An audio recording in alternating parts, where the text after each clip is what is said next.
speaker. Our next speaker is Lynn Sörensen from the University of Amsterdam. She's currently a PhD student, supervised by Steven Scholter, Sander Botha, and Helen Slagter. And she's going to talk about evaluating mechanisms of selective attention using a large-scale spiking visual system model, performance, processing, and representational changes. Take it away, Lynn. Thank you so much for this introduction. Yes, so today I would like to share the results of our endeavor to try to compare mechanisms of selective attention in a spiked deep neural network. And this is work together with Davide Zambrano, Helene Slagter, Sander Botha, and Steven Scholter. One of the things that was very central to us when we started out on this modeling project was that to incorporate that selective attention serves natural vision. So any mechanism that is selecting in the brain has to deal with this rich structured input. And putting this aspect in the center motivated us to try to model it by embracing this complexity. So this means, how does your visual system reconfigure it as a function if I was to ask you to look for the red motorcycle in the upper left image? And of course, we're not the first ones to ask this question of how selective attention guides visual processing. And there's a lot of neuroscientific evidence and psychological insights that have been gained. And one of the common grounds I think that have been established is that selective attention changes the signal to noise ratio of visual processing, as has been exemplified, for example, in a change in firing rates, in a reduction of noise correlation, or in a general increase in population information. So this leaves a spatial or a selective attention mechanism to basically having two levers to turn to adjust the signal to noise ratio. That is either by boosting the signal, and this has been particularly argued to be happening by means of neural gain, so changing the throughput of a neuron. Alternatively, selection could be achieved by selectively dampening down the noise. And this dampening down the noise as a function of attention is what we refer to precision here. So this is basically representing the information that is attended in a more precise fashion compared to other pieces of information. And crucially, all of these models have been developed based on neural data. So, and while there's a lot of beautiful computational work also describing the specific circumstances under which neural changes can be reported, it still remains hard to connect these type of hypotheses back to behavior. And what I mean with that is which mechanism can effectively lead you to better perceive this red motorcycle. We here are using deep neural networks as a bridge between these mechanisms and behavior, because to date, sDCNNs are our best computational model for object recognition in brain and behavior. And this combination between implementation and performance allows us to actually implement hypotheses about mechanisms while also concurrently observing the effects on model behavior and processing. And importantly, this then makes it possible to use these sDCNNs to compare mechanisms on the same task and in the same model to evaluate across mechanisms. And we believe this is an important advantage to guide experimental endeavors for later. Here, we focused on one common task, that was visual search with spatial cues. And specifically, I am referring to a situation in which we exposed a pre-trained deep neural network with a set of screen scenes, and it was tasked to identify 8 potential target categories. Then we could contrast this type of behavior to a situation in which we introduce a spatial bias into the network's processing, where, for instance, we allocate processing resources of the network specifically to the location of the target object, for instance, which would be the car here.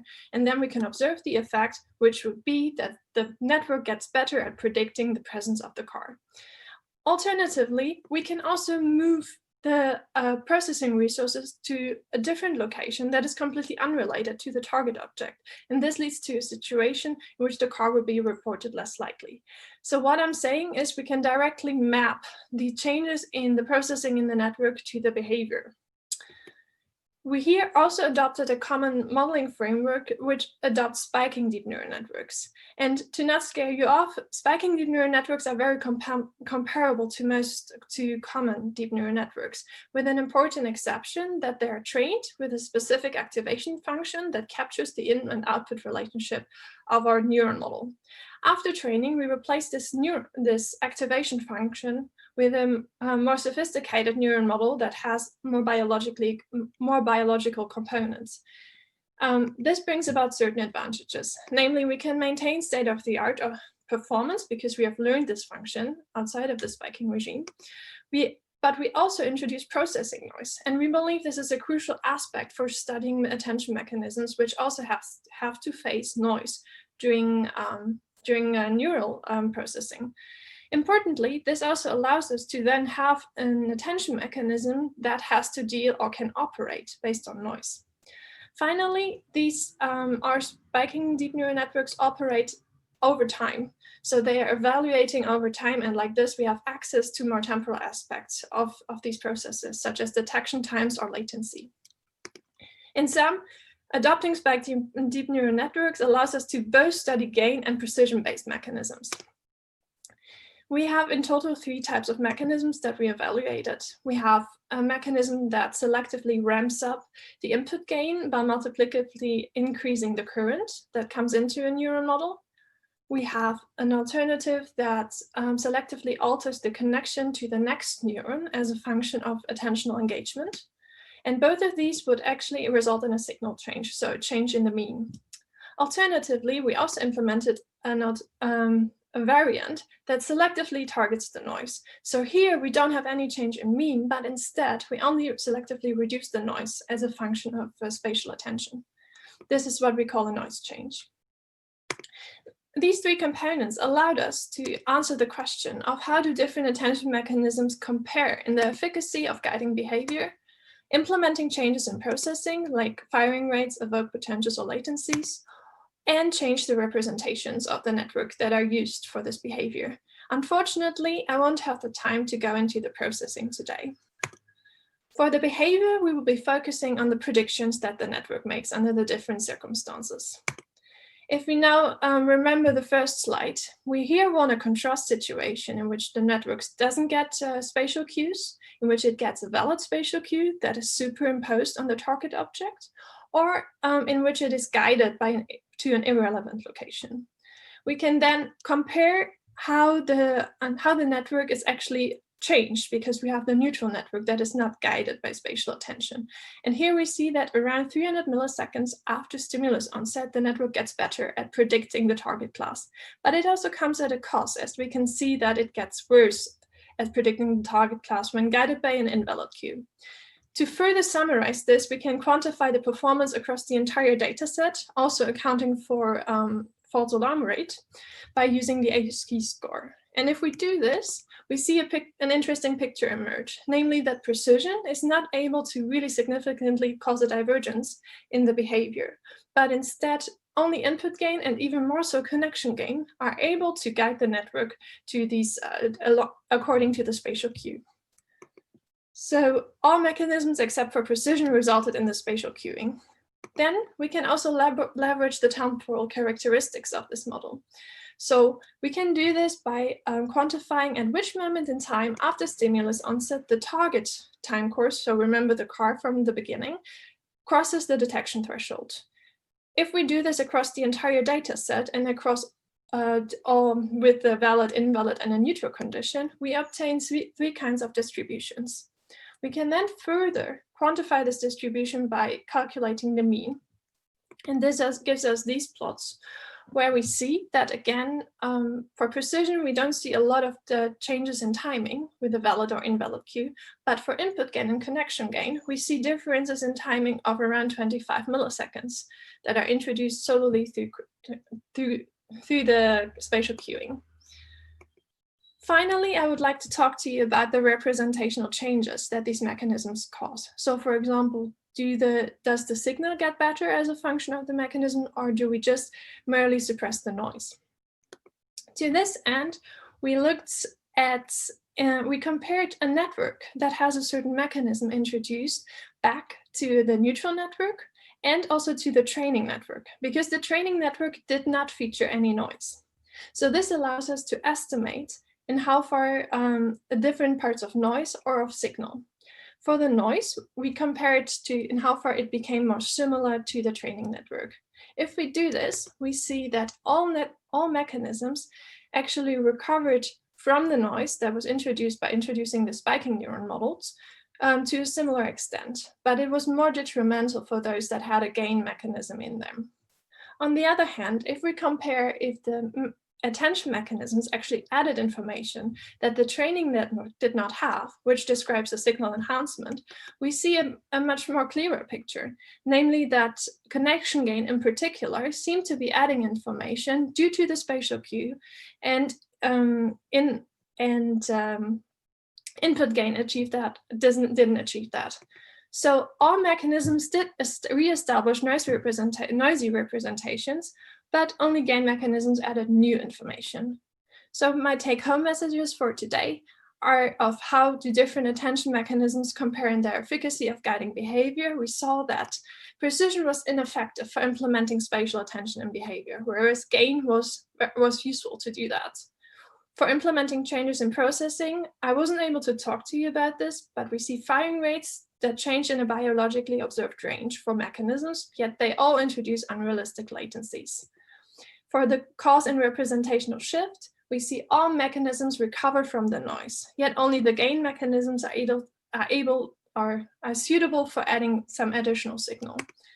And importantly, I have hoped to show you that you can use you can take these very simple description of a mechanism and try them out in the context of these rich visual search tasks. Thank you so much for your attention. Yeah, and I'm happy to take questions now. Well, thank you very much, Lynn. Very nice talk. Yeah, so if you have questions, put them in the Q&A window. So maybe I'll start with a slightly more technical question. So you use these spiking deep neural networks, but if I understood correctly, you use a special activation function for the training and then replace with the actual spiking neuron. So there are, that's different. So I know these methods that use surrogate gradients on these spiking networks to train them. Can you maybe comment on a little bit? So you mean the Whetstone implementation, or?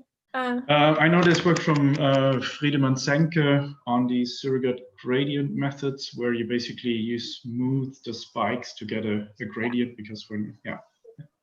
So yeah, in that sense, so these methods are developing at a super fast pace. I'm really so glad to see that.